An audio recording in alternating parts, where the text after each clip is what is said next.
ampifaliana indray ny ara-panay anao natratra izao fotoana izao. Mino izahay fa feno fiarovana tompo ianao matoa mbola tafiaraka aminay eto. Araka mahazatra antsika dia anaraka fandarana iray isika, misy ao no an'ny ankizy, misy ao an'ny tanora, misy ihany koa no an'ny lehibe. Samy azo anjara avy amin'izany daholo isika tsirairay avy. Ka manentana anao ary mba hanaraka sanatry amin'ny farany. Atolotra ampitiavana avy hatrany ara hira anankiray.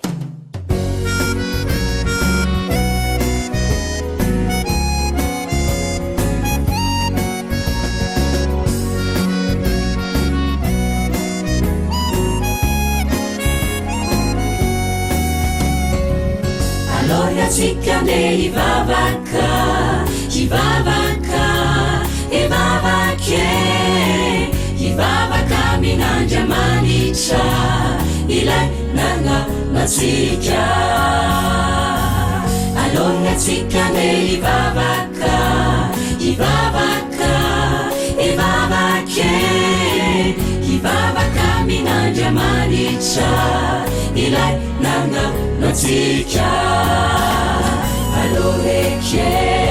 Allo zalay, anao fodasana manitra, allo babe, allo line, allo ande hivavake. Allo zalay, anao fodasana manitra, allo babe, allo line, allo ande hivavake.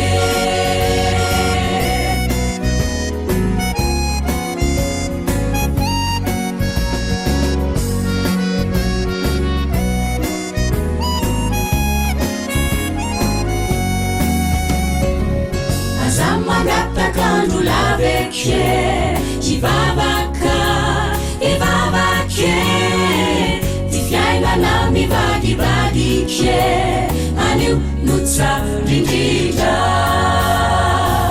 Andria manitrany andanitra, mizanao, mizazao, tiany loatra tsika jiaby mba hivavaka minaze.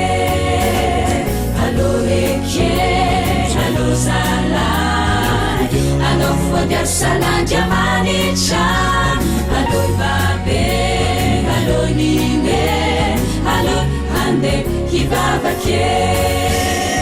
Uavize, si bandizeny anao sasorono, milambara kuana, allo hivavaka mizay, allo wana jamanitra, anaraka iteniny.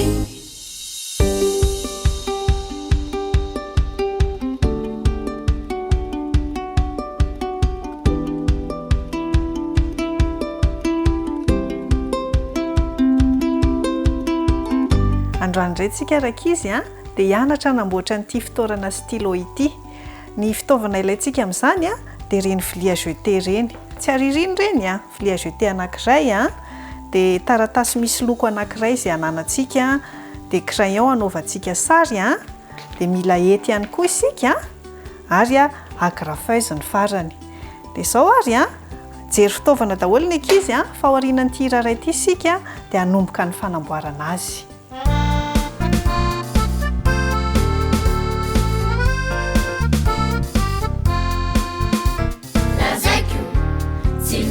Fenikyo, turiko, amini feuku, atokure zotu tulizau, sesola fiti abana, la zeku, simisia fenikyo, turiko, amini feuku, atokure zotu tulizau, sesola fiti abana. Androani gitumpu itugisi lazanya facha niteni no de bukite na manambaga les femmes nzena leibe azwantuka la zeku simisia fenikyo turiku amini feuku atokureni zotu turizau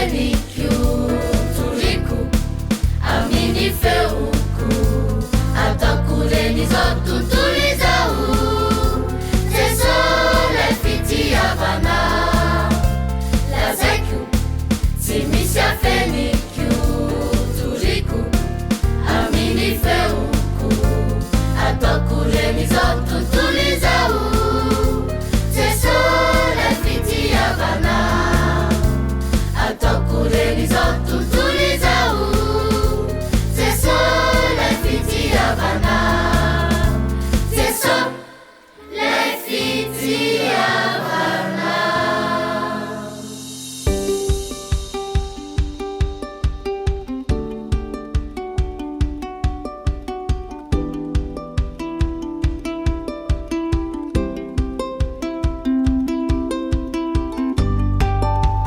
alaitsika ilay vilia jeté dia aforotra eo amin'ny fisasahany asiana tsipika zany eo amin'ny fisasahany ilay vilia jeté aforotra anankiroa zany ilay izy arakitsika araka izy rehefa miforotra anankiroa ilay vilia jeté dia lasa misy tsipika eo ampovoaniny eo alaitsika indray ny sisiny anankiroa ataontsika mikasoka eo amin'ilay tsipika eo amin'ny fisasahany iny alaitsika ny ilany aforotritsika makeo amin'ilay tsipika eo amin'ny fisasahany alaitsika ihany koa ny ilany aforotritsika makeo amin'ilay tsipika eo amin'ny fisasahany lasa miforotra zany zao ny sisin'ilay vilia jeté anankiroa rehefa izay dia raisitsika indray ny avy aty ambany aforotritsika miakatra makany ambony lasa niforotra daholo zany ny sisin'ilay vilia jeté rehetra averintsika kely izy teo ilay vilia jeté boribory iny naforotritsika anankiroa dia lasa nisy tsipika teo amin'ny fisasahany sokafantsika indray izy dia raisitsika ny sisiny aforotritsika makeo amin'iny tsipika teo ampovoany iny raisitsika ihany koa ny avy ato amin'ny ilany anankiray dia aforotritsika makeo amin'ilay tsipika ampovoany dia raisitsika indray ny avy aty ambany aforotritsika mikasika amin'ilay ery ambony ery dia lasa mahazo ohatran'ny carré hafahafa isika dia rehefa aveo sokafantsika iny niforotra farany iny ilay avy aty ambany zany niakatra taty ambony teo sokafantsika dia jerentsika eo amin'ny fisasahany azavaiko tsara fisasahany ahoana moa zany ilay avy naforotritsika nakany ambony iny izy dia nisy tsipika teo ampovoany teo dia raisitsika fanondroany indray ilay nisokafany iny atao manantona n'ilay tsipika teo ampovoany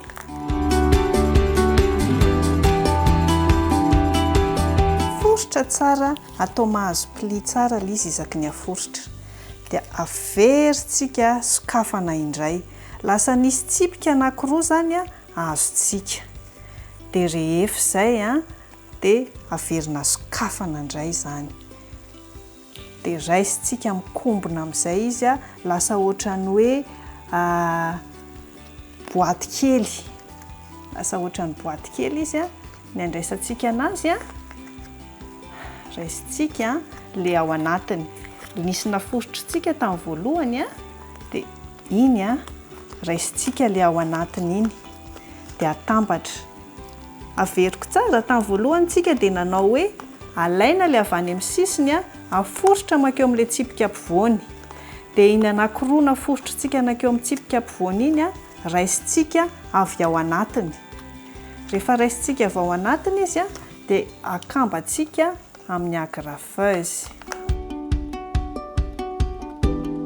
ilay ao anatiny io akambatsika io nakambako izay ny ilany dia nakambatsika ihany koa ny ilany tandremana tsara tsorofotra raka izy malemilemy mantsy tony vilia jeté tony atambatritsika ao anatiny tsika ny manambatra fa tsy aty ivelany tambatritsika ny ao anatiny somary sarotsarotra kely misikotra azy fa izao le aty ambony no atambatra mba hafantaranareo fa nety ny zavatra nataonareo a dia lasa mahazo ohatrany valopy kely nareo. Mahazo ohatrany valopy kely a dia ny anton'le nafosotritsika fanondrona iny a mba hahafahan'le boaty kelytsika mipetraka.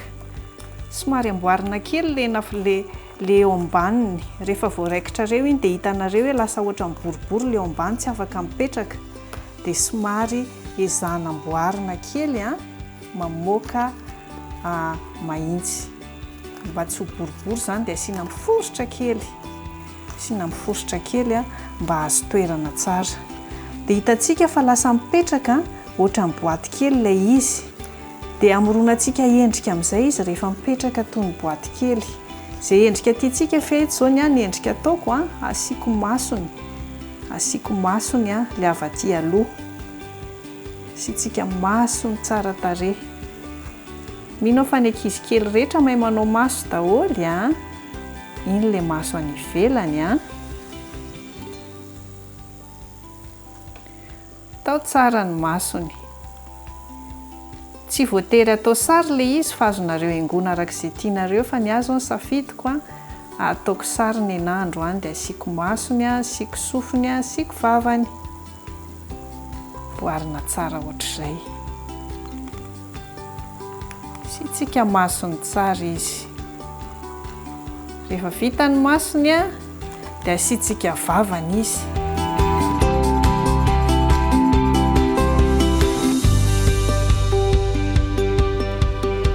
Dia asiantsika sofiny farany dia vita ilay boaty kely fa asiantsika stylo. Azontsika asiana izay tiantsika rehetrarehetra ao anatiny a. Ny tanjontsika zany zao dia tsy miparitaka ny zavatritsika rehefa ao an-trano fa milamina tsara. Manamboatra ohatra ny sofiny kely aho zao a dia tezako iny dia apetako a eo ambony eo. Nasiako sofiny kely teto ambony a dia nasiako sofiny kely koa tazomiko amin'ny agrafeuille satria tsy mety mipetaka. Dia nasiako sofiny kely koa teto amin'ny ilany a. Arak'izay haingo itiavantsika azy. Dia nasiana masony a dia nasiana vavany a dia ataontsika fasiana stylo ao an-trano a. Ataontsika fasiana le korotan-drotantsika ao an-trano ireny apetraka eo ambony latabatra. Dia vita ny boaty kelyntsika. Arytsika amin'izay a tsy manarinary zavatra fa vita tsara ny zavatra ataontsika. Nahay daholo ve ny ankizy? Io le zavatra vitantsika io.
Efa miantrana indray ny ekipan'ny mizotra amin'ny fahombiazana hitondra ny sosiny tsara ho anao any tokantrano any.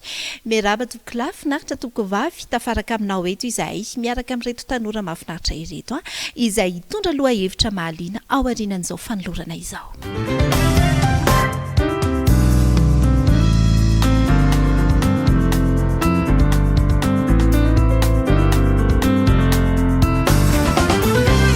Ny tanora ny resaka natao an'ny tanora ny fandaharana, tanora ihany koa ny vahiny raha izao hitantsika any amin'ny tokantrano tsirairay avy izao. Miaraka amintsika eto lova manakaiky azy ao Elion atao miankaviako ato kosa Jesse miaraka amin'ny Yontina fa ny miaraba nareo evitra menada lova. Miaraba ny mpijery dia miaraba amin'ny mpanolotra. Ko satria tonga eto nareo loha hevitra anankiray isan'ny tena mahaliana ny tanora ny resahantsika eto hiresaka manodidina an'izany hoe fanambadiana izany isika. Firy taona ny tanora ny tokony hanambady raha mananke-hevitra ianao tonga dia sorato eo ambany eo anao izay manaraka aminay amin'ny tamajotra tserasera fa ho an'ny lova manokana fantaniana mipetraka. Firy taona ny tanora ny tokony hanambady? Misaotra amin'ny fitenenana ho ana manokana raha amin'ny mahatovavy ana manokana dia eo manomboka amin'ny 5-20 taona satria eo ny tovavy no manomboka matotra ara-petsepo afaka manapa-kevitra tsara dia raha amin'ny lafin'ny fianarana koa tokony hoe eo amin'ny taona io efa azo lazaina hoe efa navita ny fianarana izy dia eo amin'ny lafin'ny ara-bola azo atao hoe efa manomboka manana fahaleovantena ara-bola ny tovavy eo tsy dia miankina amin'ny ray aman-dreny intsony. Hevitry lova izay no la antanetsika ihany ny hevitry ny tovavy io ny soa miombon-kevitra amin'izay ve na ny misala taona izy hoe eo amin'ny 5-20 taona eo. Ie, faly miarabantsika rehetra sy manaraka ny atokantrano ho manokana dia tafiditra anatin'izay sala taona 5-20 taona izay koa satria raha ny fevitra manokana dia eo amin'ny manomboka eo amin'ny 17-20 taona ka hatramin'ny 18-20 taona eo no mety hoe tsaratsara kokoa miditra eo amin'izay fanambadiana izay satria araka ny voalazany teo efa mihoatra an'ilay 20 taona fitombona ny vehivavy eo anatiny eo dia ny ara-batana mety efa lavorary ny taova ao anaty satria orena izy rehefa kelikely eo dia afaka handray an'izay dia ny eo amin'ny lafin'ny ara-tsaina sy ny fahalalana ihany koa manana fahamatorana eo fandraisana fanapa-kevitra sy ny fanaovana safidy dia eo ihany koa izy afaka misafidy tsara hoe hiasa manana fahaleovantena ara-bola afaka hanohana n'izay filana rehetra ao atokantrano. Sady nanome sahalany taona nanome tohan-kevitra ihany koa ho an'ny Elion manokana firy taona ny tanora ny tokony hanambady notsika indray aloha ny hevitry ny tovolahy. Faly miarabantsika rehetra raha jerena aloha ny statistika misy amin'izao fotoana izao dia voapirofo ara-tsy siansa fa eo amin'ny 20-20 eo ny tsara indrindra na ho an'ny lahy na ho an'ny vavy na ho an'ny lahy na ho an'ny vavy inona ny anton'izay misy ny antsoina hoe stabilité io stabilité io dia misy zavatra anankitelo mitondra amin'io stabilité io voalohany dia ny antsoina hoe background na hoe contexte izay azahoantsika anazy kokoa ao anatin'io ny toerana ny avianao ny ray aman-dreninao fianarana izay nataonao ny asa izay ataonao io no mitondra izay zavatra hoentinao ao anatin'ny fanambadiana ary raha jerentsika ary ny ao amin'ny baiboly dia mifanaraka amin'izay rehefa namorona Andriamanitra dia napetrany aloha ny background, napetrany aloha izay zavatra rehetrarehetra hitoeran'ny olombelona ary tany amin'ny andro fahenany amin'ny farany izay izy vao namorona ny olombelona. Manarak'izay ny faharoa dia misy ny antsoina hoe trait individuel.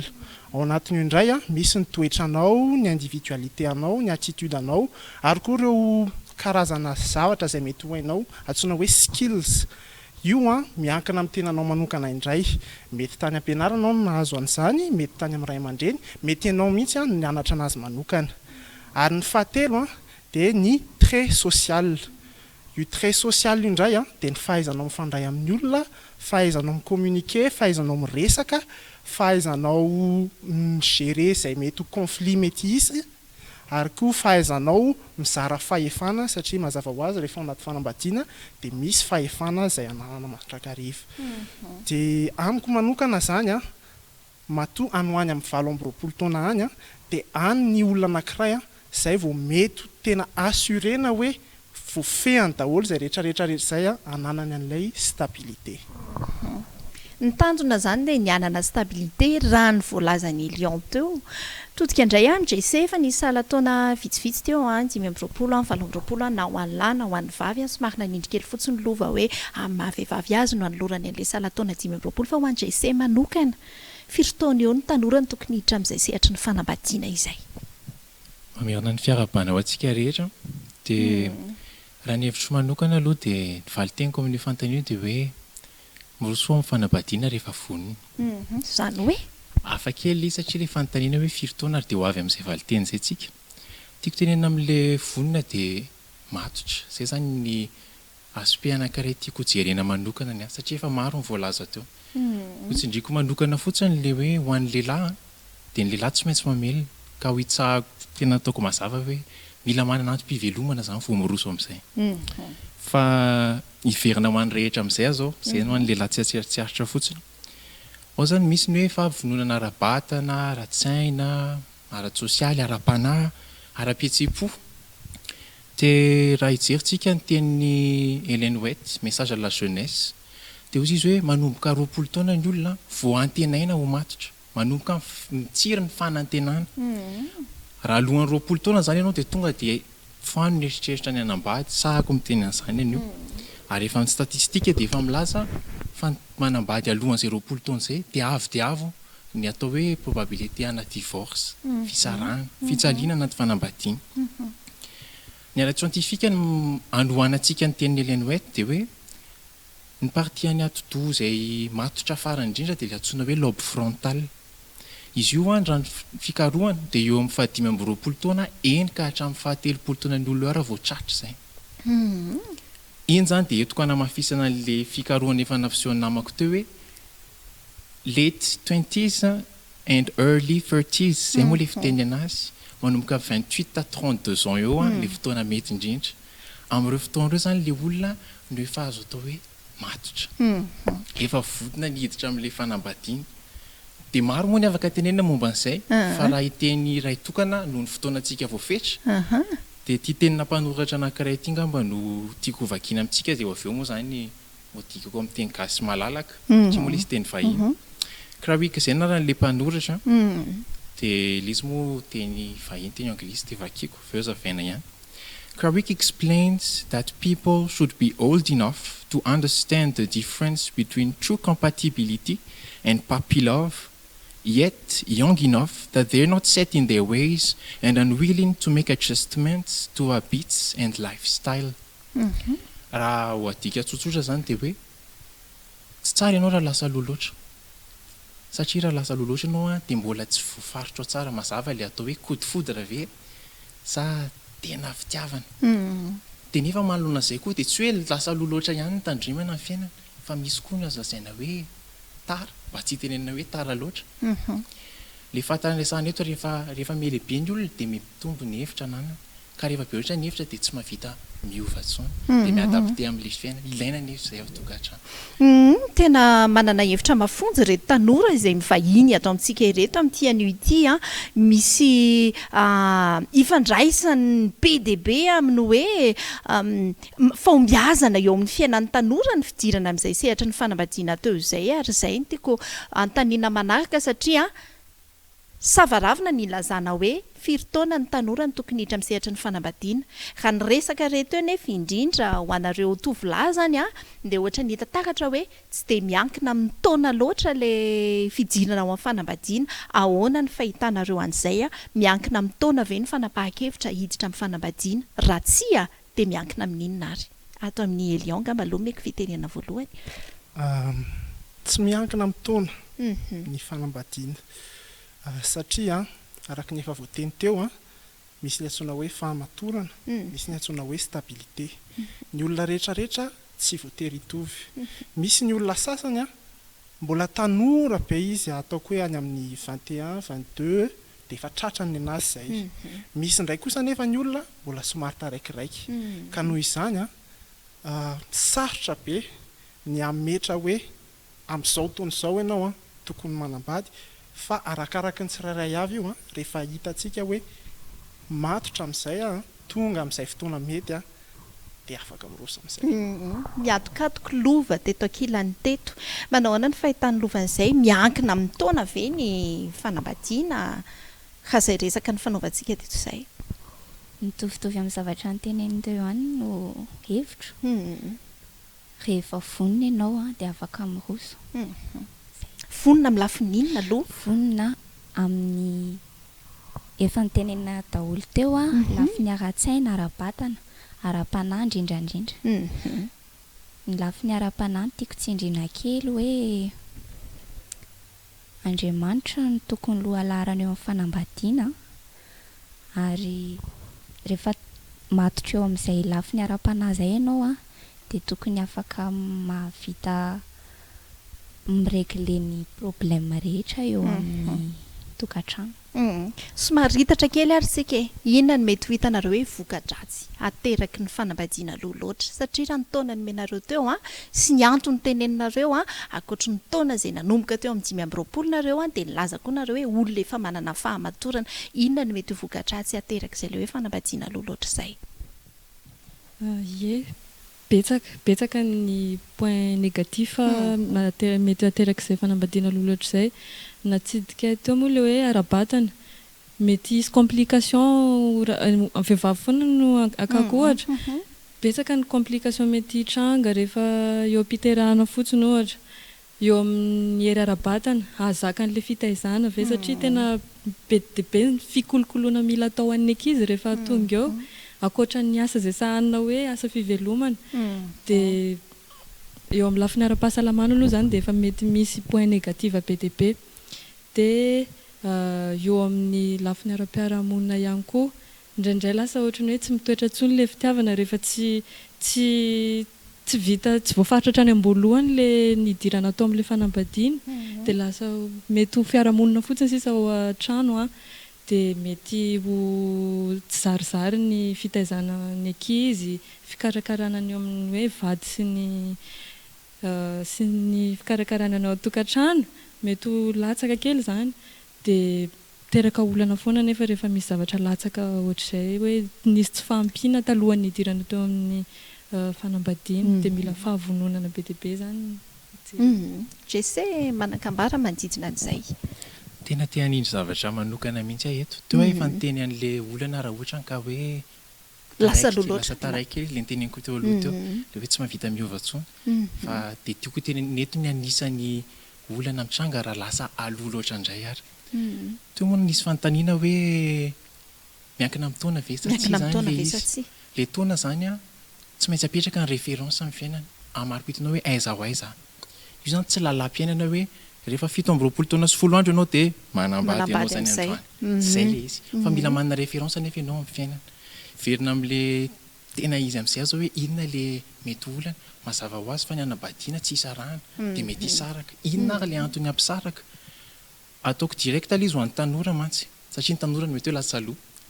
Dia hoe ny olona tianao tamin'ny na valoambe folo taonanao sy ny tianao amin'ny faraiky amin'ny roapolo taonanao 3 taona fotsiny différence an'izay mety tena samihafa satria ny fivoaranao tanatony hoe na matotranao tanatin'izay fotoan'izay na nomety nanovatra amin'ny foto-kevitra ao ray manontolo mihitsy manambady zany ianao dia avy eo ianao melehibe dia mimatotro tonga amin'ilay fahamatorana dia eo ianao vao tonga saina hoe tsy mety kay tsy mifanentana kay dia fijaliana zany dia aleonao misaraka na dia tsy tokony hisaraka mihitsy satria ianao tsy te hijaly dia izay zany le anisan'ny riska lehibe indrindra amin'ilay mandeha aloha sombony ihany no nyresahandreto tanora ireto manodidina n'izay loha hevitra izay ny fotoanantsika moa manapetra ihany kanefa na manapetra ry araroantsika ny fandalovan'izy ireo ato isan'ny antoka lehibe ho an'ny fombiazan'ny tanora zany hoe fijirana sy firosoana amin'ny fanambadiana izany ary fanambadiana ihany koa mitondra fombiazana ho an'ny tanora tsirairay avy Elion ngambany hoe tsika mamarana ary mitondra hafatra ihany koa ho an'ny tanora ny atokantrano any ratsiny tsotra be angamba ny hafatra omeko an'ny tanora samy mahafantatra ny tenantsika isika kanefa ihany koa maro ireo boky ireo mpanolo-tsaina ireo mpampianatra izay afaka manampy atsika amin'io resaka fanambadiana io ary tsy mahamenatra mihitsy ny manatona olona mba hahafahanao mahazo torohevitra hoe efa tonga amin'izay fotoan'izay ve aho sa tsy ao anatin'izay ihany koa maro be ireo boky ananantsika manokana amin'ny maha-adventiste atsika misy boky anankiray izay indrindra izay tena mety indrindra letters to young lovers tsy haiko hoe efa misy amin'ny teny gasy ve moa izy fa izay no nahitako anazy dia mampirisika atsika rehetra hamaky an'izay isika tanora fa tena misy torohevitra be dia be izay tena farak'izay tsara ho atsika tsirairay avy fankasitrahana no atolotra ho anareo efatra mianadahy teto solotena avy ao amin'ny fiangonana adventiste amin'ny teny anglisy ary no maria antsika tany atokantrano tany angamba izay ary mahatoky ihany koa fa voaraintsika tany atokantrano tany afatra tian'izy ireo nampitaina atsipiny teny any am-pony mahalalaka dia mahatoky efa samy andray ny tandrify azy isika tsirairay avy ny vahiny teto Elion lova jese ary onjina niaraka tamintsika mirary soa veloma tompoko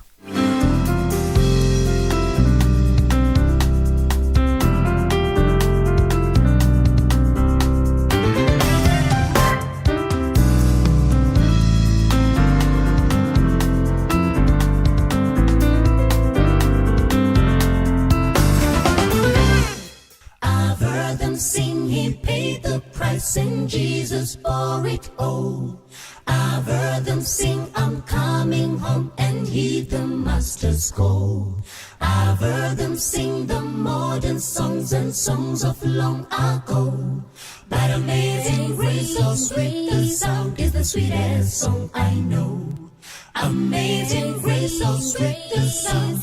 Oh, how sweet is the sound. No sweeter song, sweeter song in this life could be found. Heard about the Savior's blood, washed as white as snow. But amazing grace, so sweet the sound is the sweetest song I know. It was the song my mother sang in sweet and humble voice. Like music from the world above, it made my soul rejoice. Its soothing words and melodies like the rippling waters flow. But amazing grace, so sweet the sound is the sweetest song I know. Amazing grace, so sweet the sound. Oh, how sweet is the sound. Sweeter song in this life could be found. Heard about the Savior's blood, washed as white as snow. But amazing grace, so sweet the sound is the sweetest song I know. Amazing grace, so sweet the sound. Oh, how sweet is the sound. Sweeter song in this life could be found. Heard about the Savior's blood, washed as white as snow. But amazing grace, so sweet the sound is the sweetest song I know. But amazing grace, so sweet the sound is the sweetest song I know. But amazing grace, so sweet the sound is the sweetest song I know. But amazing grace, so sweet the sound.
kanay fiainana mandraky izay tonga vafanganam-pamonjy so ianao no andrasako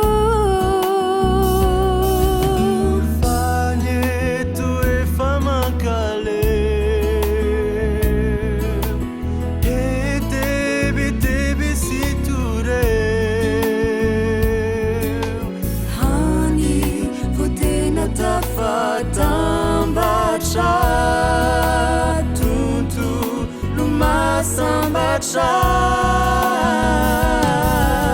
ianao ziray masambarako mandrakizay fiadanako ianao vatolampy ianao de ampy hanorenana ianao fanaperana ianao ziray masambarako mandrakizay fiadanako ianao vatolampy ianao de ampy hanorenana ianao fanaperana ianao ziray masambarako mandrakizay fiadanako ianao vatolampy ianao de ampy hanorenana ianao fanaperana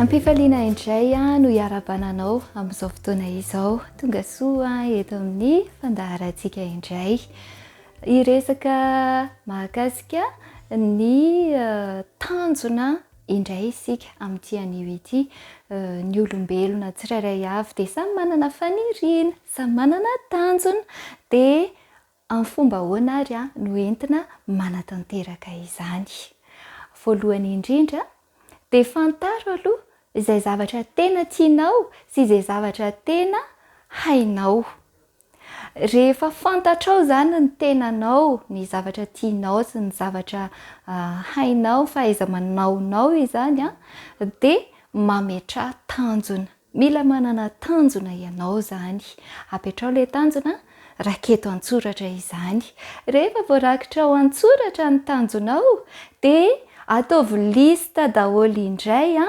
ny fomba entinao manatanteraka izay tanjonao izay ataovy lista ohatra hoe manjaitra ianao ohatra dia ataovy lista zany hoe ahoana ny fomba entinao manatanteraka raha te ho tonga mpanjaitra matianina ianao ohatra hoe anangana atelier ngeza be dia soratanao zany hoe mila manana trano reto daholo ny lista ny zavatra ilainao ahoana ny fomba entinao mahazo izay ohatra hoe hiditra ny mpianatra ny toeram-pianarana tsirairay samy manana tablier samy manana tenue de cérémonie noho izany ohatra hoe fomba hiainganao voalohany indrindra izany dia mandeha manantona any amin'ireny toeram-pianarana ireny ianao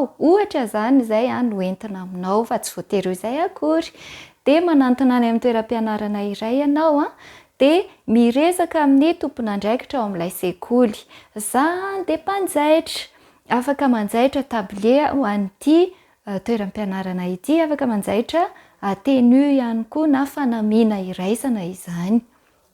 De ataonao tsara ny zaitranao zany asianao santionany ijerevan'ny olona ny kalitaon'ny zava-bitanao izany, ohatra zany zay.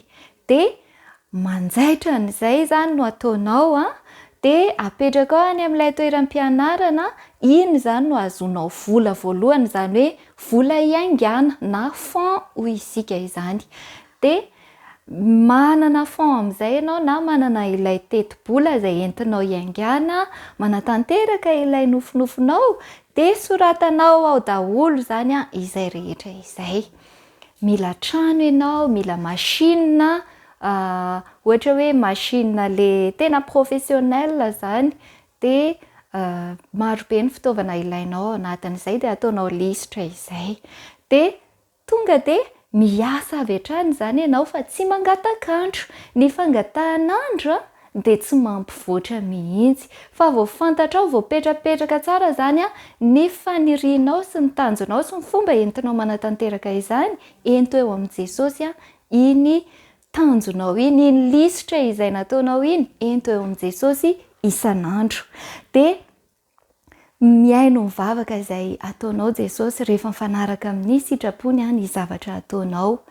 De rehefa anatanteraka azy ianao de mila mandinika tsara ny fomba entinao manatanteraka izany, fadio ny mandany lany andro amin'ny zavatra tsy misy dikany.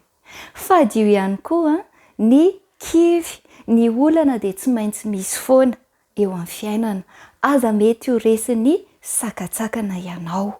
Ny olana sy ny sakana de natao ioarana izany mba ahafahanao manatratra tanjona, fa tsy natao akivy. De izao ihany koa alaviro ny olona izay mpanakivy, hialao lavitra ny olona toy ireny. Fa rehefa misy olona hitanao fa olona tafita izy teo amin'ny fiainana, olona manam-pahaizana, afaka manoro hevitra tsara anao, afaka mampahery anao, ireny no akakezo, de maka lesona amin'ny fomba fiainany, ny fomba nataony na tafita azy. Misy lesona marobe azo raisina amin'ireny olona ireny. Manaraka izay de atanjao ny sainao. Faharoa, atanjao ny vatana.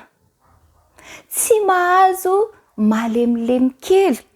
Ataovy izay anananao fahasalamana amin'ny alalan'ny sakafo ara-pahasalamana, amin'ny alalan'ny fanatanjahantena, amin'ny alalan'ny saina miramirana, fa tsy ho kivy lava eo ianao, fa ny olona kivy de tsy mba afaka mivoatra eo amin'ny fiainana. Mila falifaly foana apetraka amin'ny tompo ny olana rehetra, fa izy manana ny hevitra hitondrany ny fiainanao foana.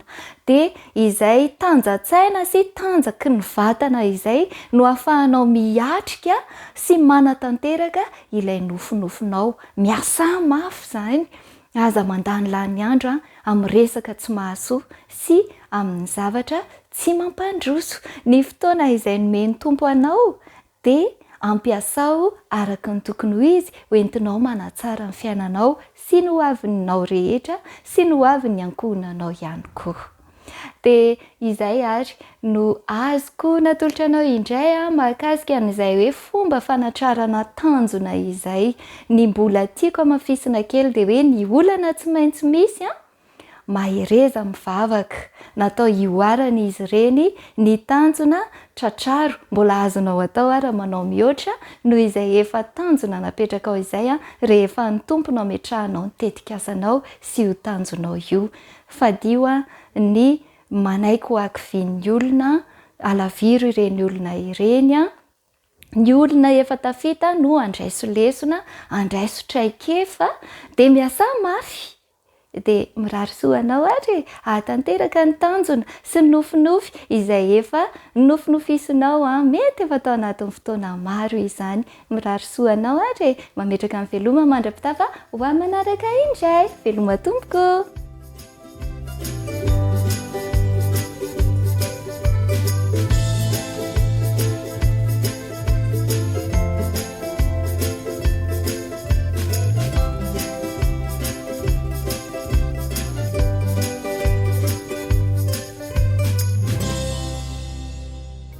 Ukiomba sana majibu hujapata, tumaini lako lisije yumba yumba, kwa subira tele na kwa kungoja sana majibu utapata. Ukiomba sana majibu hujapata, tumaini lako lisije yumba yumba, kwa subira tele na kwa kungoja sana majibu utapata. Wengine wameharakisha, we hawana subira waombapo. Kama una subira maombi yako hayamgusi Mungu. Wengine wameharakisha, we hawana subira waombapo. Kama una subira maombi yako hayamgusi Mungu.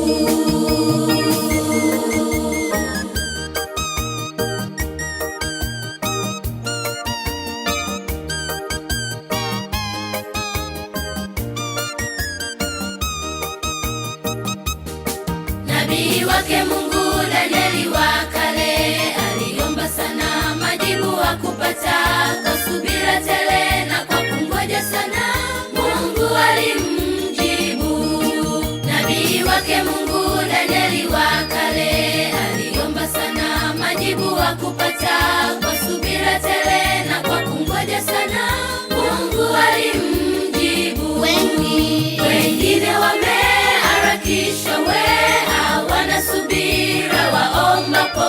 Kama una subira maombi yako hayamgusi Mungu. Wengine wameharakisha, we hawana subira waombapo.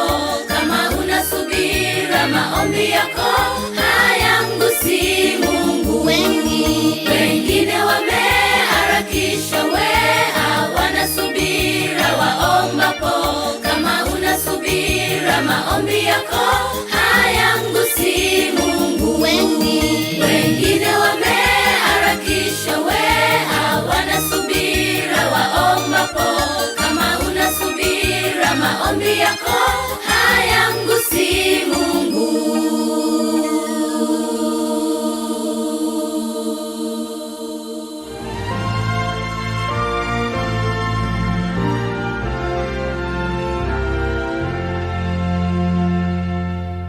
Feno fifaliana ny folo ny fitantanan'Andriamanitra ny fiainantsika dia afaka mihaona finaritra indray atao anatin'izao fandaharana izao.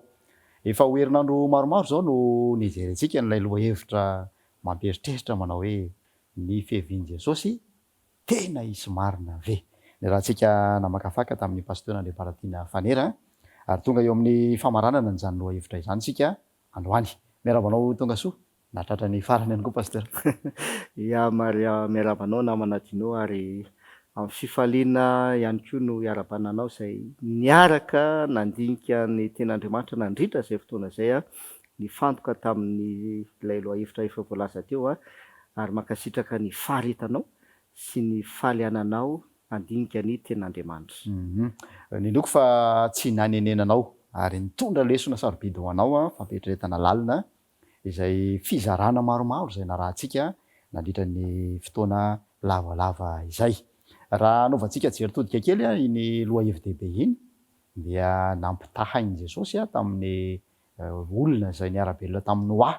Isika amin'izao andro farany izao nampitahina teo hoe manahoana ny toem-piainana, nanahoana ny fanoavantsika n'ilay antso izay alefa manoloana ny fitsarana satria manana endrika fitsarana zany ireny toe-zavatra zany tranga tao anatin'ny tantara ireny. Dia hitantsika fa nisy tamin'ireo olona izay nantsoina ho amin'izany famonjena izany no nanamafo nanda ary dia fantatsika ny toy ny tantara ringanareo mpiarabelona tamin'ny Noa rehefa tonga ny safodrano. Ny anarantsika teto ihany koa ny fanoharana mikasika ny fampakaram-bady ny zanaky ny mpanjaka ary nalahatra tamin'ireo nasaina sika tamin'izay fotoana izay nasaina ho amin'ilay fampakaram-bady dia toy ny mahazatra tahaka ny fanasana rehetra isaky ny vanim-potoana dia misy ihany koa izay endrika fandavana izay dia nisy ny toyny fitsarana ihany koa no ny faranan'izany ary tamin'ireo nasaina aza dia nisy ihany koa ny tsy nahafeno ny fepetra ny nasaina dia fantatsika ihany koa ny nanjo ilay lehilahy zay mitondra akanjo ny fanohitra amin'ny akanjo nanaovan'ny nasaina ary namaram-pananantsika nyty famelabelana ty pasteur de ny am'ireo virjina 10 zay nisy lesona sarobidiny tsoana ihany koa tao anatin'izany a ny resahana ny amin'ny hoe na de eo aza ny fanala de tokony rehitra izany ary ahafahana mampirehitra n'le fanala de misy ny solika zay raha atao jeritodika vetivety a reo loha hevitra zay efa jerintsika teto nandritra n'izay herinandro maromaro izay androantsika tonga eo amin'ny teboka maranana nyty loha hevitra manandanja ity inona moa zany ny tena andrasantsika tena tadiavin'Andriamanitra amin'ny mpanaraka ny fandarana pasteur inary efa voalazanao teo zany le dingana zay nataontsika tamin'ny fandinihana n'ilay loha hevitra zay miraisitsika reo toe-javatra anankitelo voalazan'ny ten'Andriamanitra fa anoarana ny fiavian'i Jesosy voalohany tahakany tamin'ny andro noa faharoa tahakany fanasana fampakaram-bady ary fahatelo ny fanjakalanitra de tahakany virjina 10 zay nivoaka mba hitsenany mpapakatra ohatran'izay zany le dingana zay nataontsika tsy velona amin'ny fandinihana n'ilay loha hevitra itsontsika satria mamarana azy zany tsika zao ankehitriny zao a fa andao fitiantsika sy ho valitsika le fantaniana hoe ny fiavian'i Jesosy tena isy marina ve de amaky toko sy andiny ray tsika zay tena hoe toko sy andiny fototra lehibe sady mamaly ihany ko an'izay fantaniana zay ao amin'ny Petera faharoa toko 7 ny andiny 7 no andeo vakitsika Petera faharoa toko 7 de ny andininy 7 zao no vakany teny Petera faharoa toko 7 ka ny andininy 7 ny tompo tsy mahela ny teny fikasany araka zay ataon'ny sasany ho fahelany fa maharo-po aminareo izy ka tsy tia nisy ho very fa mba ho tonga amin'ny fibebahana izy rehetra io zany namanatinao no mamitina azy le hoe ny fiavian'i Jesosy tena isy marina ve satria misy zany a mety mieritreritra hoe tsisy le fiavian'i Jesosy inona aloha zany efa mazava tsara ny voalazan'ny ten'Andriamanitra fa isy le fiavian'i Jesosy fa lay fieverana anankiray indray de le hoe manaiky sy mino fa misy le fiavian'i Jesosy fa ela be le izy efa elany no nitoriana sy nilazana hoe ho avy Jesosy hatramin'izao efa 2024 tsika mbola tsy tonga Jesosy fa ahoana ihany tena isy ve le fiavian'i Jesosy anala izy a tena isy ve le fiavian'i Jesosy tsy hoe tsy mino fiavian'i Jesosy izy fa misalasala eo zany izy misalasala ny amin'ny fiavian'i Jesosy de ny valiny io le vakitsika teo deos izy ny tompo tsy mahela ny teny fikasany araka ny izay ataon'ny sasany ho fahelany ake zany a efa voalaza ten'Andriamanitra fa misy olona sasany zay mihevitra hoe ela le teny fikasana zay lio a misy sasany zay mihevitra hoe ho ela le teny fikasana hoe mbola ho ela za amin'ny fiavian'i Jesosy zany efa ela no nandrenesany zany kanefa tsy mbola tonga hatramin'izao hoe aiza ihany de lasa tafalatsaka amin'le fiverana fisalasalana sisy kanefa ny ten'Andriamanitra ny tompo Jesosy tsy mahela ny teny fikasana fa misy antony kay ao de le antony voalazany eo amin'le toyiny fa maharo-po aminareo izy ka tsy tia nisy ho very fa mba ho tonga amin'ny fibebahana izy rehetra zay zany ny ravana malany hoe ny fiavian'i Jesosy tena isy marina ve ny tompo tsy mahela ny teny fikasana tena mazava le teny tsy mahela n'le teny fikasana Jesosy le voalazany ao amin'ny Jaona toko 7:10 iny koa vakitsika andiny voaloha ka hatramin'ny 7 hoe aza malahelo ny fonareo minoa an'Andriamanitra ary minoa aiky io ao an-trano raiky misy fitoerana maro raha zany de falaza taminareo fa andeha anamboatra fitoerana ho anareo ary andeha anamboatra fitoerana ho anareo Jesosy de ho avy indray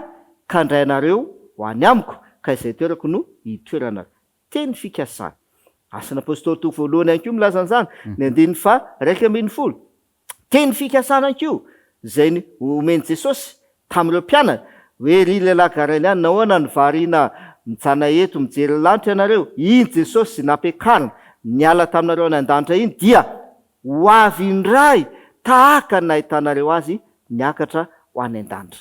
Teny fikasana. Ankoatran'izay mbola misy maro be ny teny fikasana. Dia hozy le Petera 2:7-7. Ny tompo tsy mahela ny teny fikasana. Fa misy antony kay ao mahatonga Jesosy ohatrany hoe miandry na hoe ohatrany hoe mbola ela. Misy antony. Dia hozy izy hoe famaro-po aminareo izy ka tsy tia nisy ho very fa mba ho tonga amin'ny fibebahana. Io koa zany manina aminadinao no amin'ny tianantsika azy. Hoe raha tena mino ianao fa ho avy misy le fiavian'i Jesosy dia fantaniana petraka aminao zany miaraka amin'izay dia hoe efa tonga amin'ny fibebahana raha ve ianao zany zao e. Zay ny izy. Raha mino marina ianao fa misy ny fiavian'i Jesosy dia efa ho tonga amin'ny fibebahana ve zany ianao. Efa iainanao hoe zany le fibebahana. Satria tsy mahela ny teny fikasana Jesosy. Fa matoa izy mbola miandry. Ataontsika zay le izy matoa izy hoe mbola miandry dia mbola tsy tonga amin'ny fibebahana ny olona. Ka tsy te anatanteraka ny seho tamin'ny andron'ny Noa. Azonao amin'izay le situation. Tsy te anatanteraka ny zavatra niseho tamin'ny andro Noa izy. Zay nanome fe-potoana tamin'ny olona tamin'ny andro Noa fa inona zavatra niseho tsy mibebaka ny olona. Satria tsy tonga tamin'ny fibebahana ny olona tamin'ny andro Noa dia tsy maintsy naringana tamin'ny alalan'ny zavatra. Nandritra n'ireo fanoharana rehetra zay nraintsika teto zany dia zay fibebahana zay no zavatra nandrasan'Andriamanitra tamin'ireo olona niara-belona. Nanefa zay antso zay kanjo indrisy fa tsy ny rehetra no namaly azy. Zay indrindra. Hitany namana dinao na lay hoe tahaka ny fampakaram-bady fanasana fampakaram-bady azy dia fibebahana no afatra ao ambadika ala izy. Le Virjina 5 adala zay nitondra fanala nefa tsy nanana solika. Ary tsy na le solika fa ny fanahy masina. Namono tiany olona zay amin'izany tsy niasa tamin'ny izy 5 adala zany le fanahy masina. Kanefa ny voalazan'ny ten'Andriamanitra amin'ny Jaona 9:20 ne mba vakio kely. Jaona 9:20 dia ny 9:9 dia ao na mba voalazan'ny ten'Andriamanitra. Jaona 9:20 dia zao no voalaza eo amin'ny 9:9. Jaona 9:9. Ary raha tonga izy dia ampiaika izao tontolo izao ny fahotana sy ny fahamarinana ary ny fitsarana. Zay. Le fanahy masina ny voalaza io zay tsy iza fa le solika ao dia hozy izy raha tonga izy le fanahy masina zany dia zavatra ataony ampiaiky izao tontolo izao ny fahotana voalohany indrindra. Inona moa ny dikan'izany? Fibebahana. Mampiaiky anao ny amin'ny fahotana izy ka mitarika anao hibebaka. Dia zay le 5 adala. Le 5 adala zany raha ny tena marina tsy tonga tamin'ny fibebahana. Kanefa mino fa ho avy ny mpapakatra.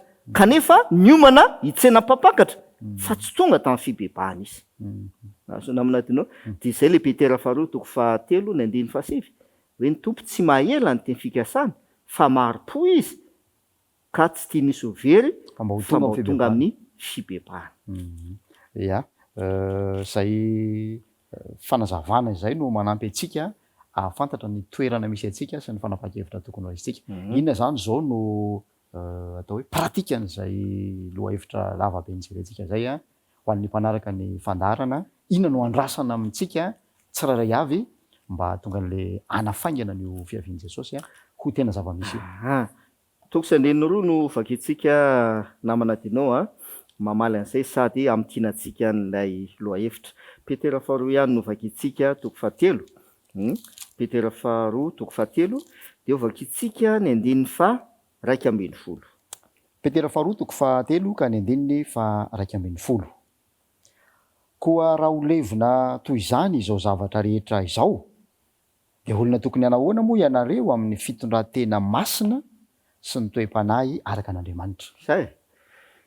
Koa raha ho levona toy izany izao rehetra izao rehefa ho avy Jesosy dia zavatra iseho na ho vovontsy na ho tavela tahaka ny tamin'ny andro noa sady zay na voavonjy tafiditra anaty samby fiara na tavela tsy tafiditra de linga de zay koa ne zavatra sy amin'ny andro noa tahaka ny fanasana fampakarambady na namaly n'le fanasana de tafiditra anatin'le fanasana na tsy namaly an'le fanasana de tsy tonga de ozizy le mpanjaka tamin'le mpanompo miaramila mantsy miaramila ao am'le Matio 2:20 tehitra mpanjaka de naniraka ny miaramilany mba handringana azonao tsara ala izy de zay le voalazany eto hoe koa raha olevina toy izany zao rehetra zao dia olona tokony hanao ahoana moa isika amin'ny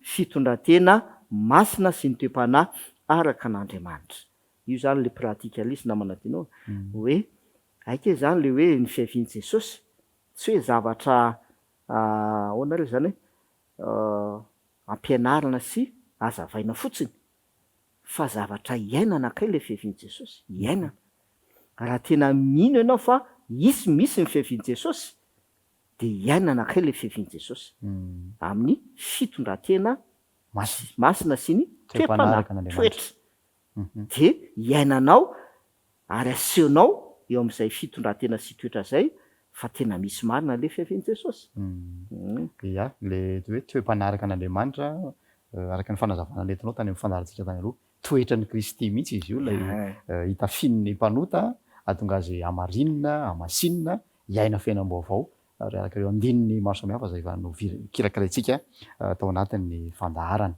de eto le fanontaniana hoe olona tokony hanahoana vaovaly le fanontaniana manana n'lay toe-panaraka an'Andriamanitra zany a ny olona anankiray zay miandry an'izay fiaviana zay mino le fa isy marina fiaviany Jesosy zay le izy zay ima zany le lazaina na amin'ny Jakoba anko hoe ny finoana raha tsy misy asa de maty hoe mino fotsiny ianao hoe ho avy Jesosy kanefa tsy misy asany zay finoanao zay tsy misy asany eo amin'ny fiainanao de maty ozy izy ny finoana sady zay fa andininy faharoa zay ovakitsika zay manazava anko hoe inona no pratika an'le lay loha hevitra atsika de ny andininy 12 Petera 2:7 ny andininy 12 Petera 2:7 ny andininy 12 sady manantena no mampahafaingana ny avin'ny andron'Andriamanitra izay ahamay sy alevina ny lanitra ary andory sy ampiempo ny tenany zavatra rehetra io zany de mazava tsara mihitsy hoe sady manantena le fiaviany Jesosy io miaraka am'izay hoe manantena zay de ozy izy mampahafaingana inona indray zay hoe mampahafaingana zay zany zao mampahantombotra n'le fotoana io indrindra namanadinao zany tsara zavaina kely somary hoe ohatrany hoe mitatra kely atsika le hoe tena mino fa misy ny fiaviany Jesosy aike zany misy zavatra atao miaraka am'izay de zay le voalazan'io hoe sady manantena no mampahafaingana an'le fiaviany Jesosy le hoe mampahafaingana zany tsara lazaina hoe tsy hoe tsika akory ny ampahafaingana ny fiaviany Jesosy hoe no ny ataontsika de ho ahafaingana Jesosy ilo le voalaza Matio 2:20 hoe kony am'zany dia tsy misy mahalala na ny andro na ny ora zay aviany zanak'olona zay Andriamanitra mahafantatra ny andro sy ny ora sady zay efa fantatra Andriamanitra io fa tian'olona zay na le hoe mampahafaingana le fiaviany Jesosy de le hoe ianao zay manantena lay fiaviany Jesosy ianao zay tena maniry mafy an'le hoe fiaviany Jesosy io misy zavatra ataonao koa eo anatin'le izy de ny ataony ao anatin'le izy Matio 2:20 ny andininy 4:20 Matio 2:20 ny andininy 4:20 ny andininy 4:20 zao no vaky ny teny ary hotoriana am'izao tontolo zao ity filazantsara ny fanjakana ity ho vavolombelona amin'ny firenena rehetra dia vao ho tonga ny farany de io le mampahafaingana tory filazantsara fitoriana filazantsara fa tsy miandro fotsiny hoe za aloha tena mino fa ho avy Jesosy za koa aloha manantena zany fiaviany Jesosy zany tena manantena hoe tokony ho avy am'izay Jesosy kanefa tsisy ninona ataonao fa ozy izy ny tenin'ny Jesosy mitena amin'io Matio 24:14 hotoriana am'izao tontolo zao ny filazantsara ho vavolombelona amin'ny firenena rehetra dia vao tonga ny farany. eny re mazava ny afatra dia ny andrasan'andriamanitra amintsika tsiraray avy a ny tonga amin'ny fibebahana marina ary amita ny fitoriana ny filazantsara amin'ireo manodidina antsika amin'izay manandrify antsika. Ndao entina mbavaka izany aloha hevitra izany fanantenana mahafinaritra ao am-po zany pasteur mba ho tena zava-misy tokoa eo amin'ny fiainantsika tsiraray avy. Iaraka ivavakantsika raha ny izay an-dandro so mazava ny famarinana voalazo amin'ny teninao ho avy tokoa ianao Jesosy kanefa maro-po aminay ianao ka tsy mahela ny teny fikasanao tokoa ianao fa tsy tianao hisy very izahay fa mba ho tonga amin'ny fibebahana dia manome fotoana androm-pahasoavana ho anay ianao azahoanay miaina amin'izany fibebahana izany ka ahazo antoka fa rehefa ho avy ianao dia hanisany ho raisinao ho any amin'ny fanjakany lanitra tokoa izahay. Miaraka amin'izay ihany koa dia mitena aminay ianao mba hitory ny filazantsara. Raha tenao anatinay ny fanantenana ny amin'izany fiavianao zany dia mila manolo tena hitory ny filazantsara amin'ny olona rehetra izahay. Aoka mbo ho tena fiainanay zany tompo manomboko izao satria mino anao izahay ary mino ny teninao ihany koa izahay amin'ny anaran'i Jesosy. Amen.